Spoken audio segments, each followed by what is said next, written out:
عليكم ورحمة الله وبركاته.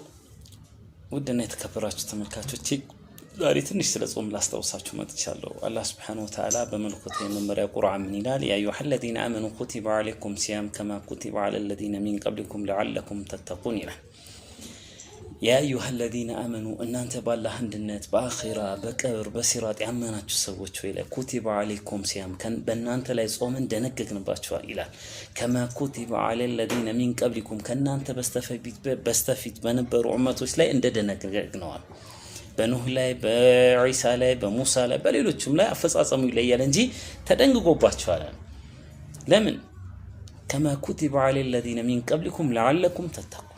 ጾም ግን ለምንድነው የተደነገገብን? መቅሰዱ ምንድነው? መቃሲድ الصيام ምንድነው?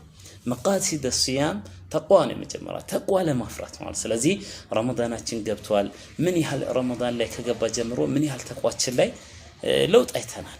ለዚህ ነው ረመዳን 3 ሲዝን አለው። ነብዩ አለይሂ ሰላቱ ሰላም አወሉ ረህማኑ አላህ Subhanahu Wa Ta'ala በመጀመሪያው 10 ቀን ለባሪዎቹ የሚያዝንበት፣ አውሰጡ መግፊራ፣ ሁለተኛው ደግሞ 10 ቀን መግፊራ ነው። አኺሩ ኢትቁ ሚነናር፣ የመጨረሻው ደግሞ አላህ Subhanahu Wa Ta'ala ባሪዎችን ነጃ ሚልበት ከጀሃነም ነፃ ሚልበት ስለሆነ ማለት ነው።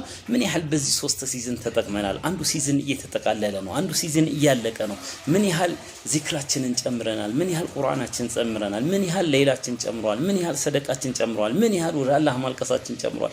ስለዚህ ረመዳን የመጣው ለለውጥ ነው። ሰዎች ተቅዋ አላህ እንዲፈሩ አላህ ማለት በትክክል እንዲፈሩ ለዛ ነው ረመዳን የመጣው። ስለዚህ ማለት ነው አላህ Subhanahu Wa Ta'ala ቀሪው ረመዳን ቀናቶችን ተጠቅሞ ከሚያልፉት አላህ ተውፊቅ ይስጠን። አሰላሙ አለይኩም ወራህመቱላሂ ተዓላ ወበረካቱ።